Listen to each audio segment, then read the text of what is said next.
नमस्कार, स्वागत आहे तुम्हा सर्वांच्या आजच्या नवीन व्हिडिओमध्ये। तर या व्हिडिओच्या माध्यमातून पाहणार आहोत की आता जो वाढीव पगार कधीपासून मिळणार आहे।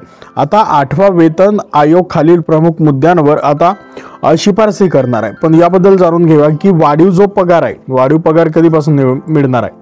आता सरकारने दिलेल्या माहितीनुसार आयोगाला शिफारसींच्या आधारे वेतन आणि निवृत्ती वेतन, बघा, वेतन आणि निवृत्ती वेतन वाढ 2027 पासून लागू होण्याची शक्यता आहे। 2027 पासून, मात्र ही 1 जानेवारी 2026 पासून प्रभावी मानली जाईल आणि उशीर झाल्यास कर्मचाऱ्यांना एरियर थकबाकी वेतन देखील तुम्हाला मिळणार आहे।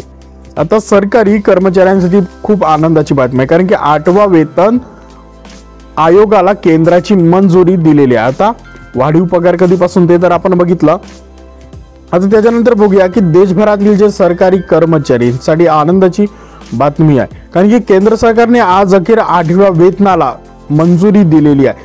8व्या वेतनाला स्थापनेला अधिकृत मान्यता दिलेली आहे शासनाने। तर आता आयोगाच्या शिफारशींमुळे देशभरातील सुमारे 1 कोटी केंद्रीय कर्मचाऱ्यांना आणि पेन्शनधारकांना मोठा आर्थिक फायदा मिळणार आहे, कारण की त्यांना 8वा वेतन लागू झालेला मंजुरी देण्यात आलेली आहे।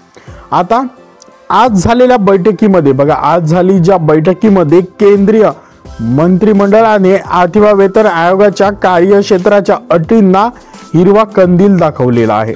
तसेच आयोगाला आपल्या अहवाल सादर करण्यासाठी 18 महिन्यांचा कालावधी देण्यात आलेला आहे। ट्विटर पण तुम्ही बघू शकता, ट्विटरवर PIB इंडिया मध्ये तिथं पोस्ट केलेला आहे त्यांनी।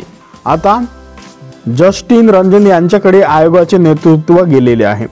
नव्या वेतन आयोगाच्या अध्यक्षपदी माजी न्यायमूर्ती रंजना प्रकाश देसाई असतील, तर सदस्य म्हणून IIM बंगळुरूचे प्राध्यापक पुलक घोष आणि पेट्रोलियम व नैसर्गिक वायू मंत्रालयाचे सचिव पंकज जैन यांची नियुक्ती करण्यात आलेली आहे।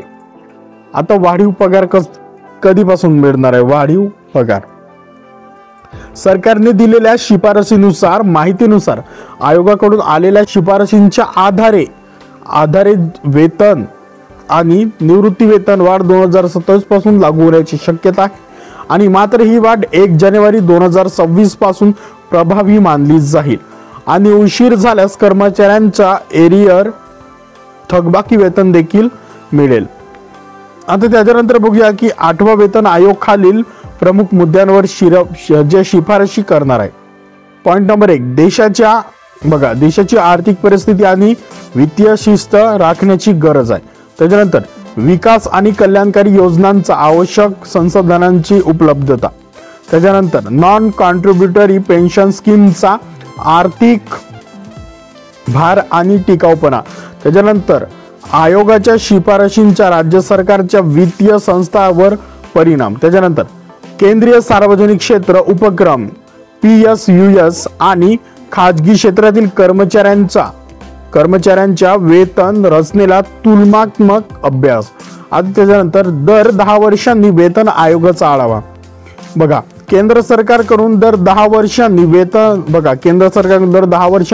वेतन आयोग स्थापनेला जातो। त्याच्यानंतर ज्यामध्ये सरकारी कर्मचाऱ्यांचे वेतन, निवृत्ती वेतन आणि इतर सेवा अटींचा पुनर्विचार केला जातो।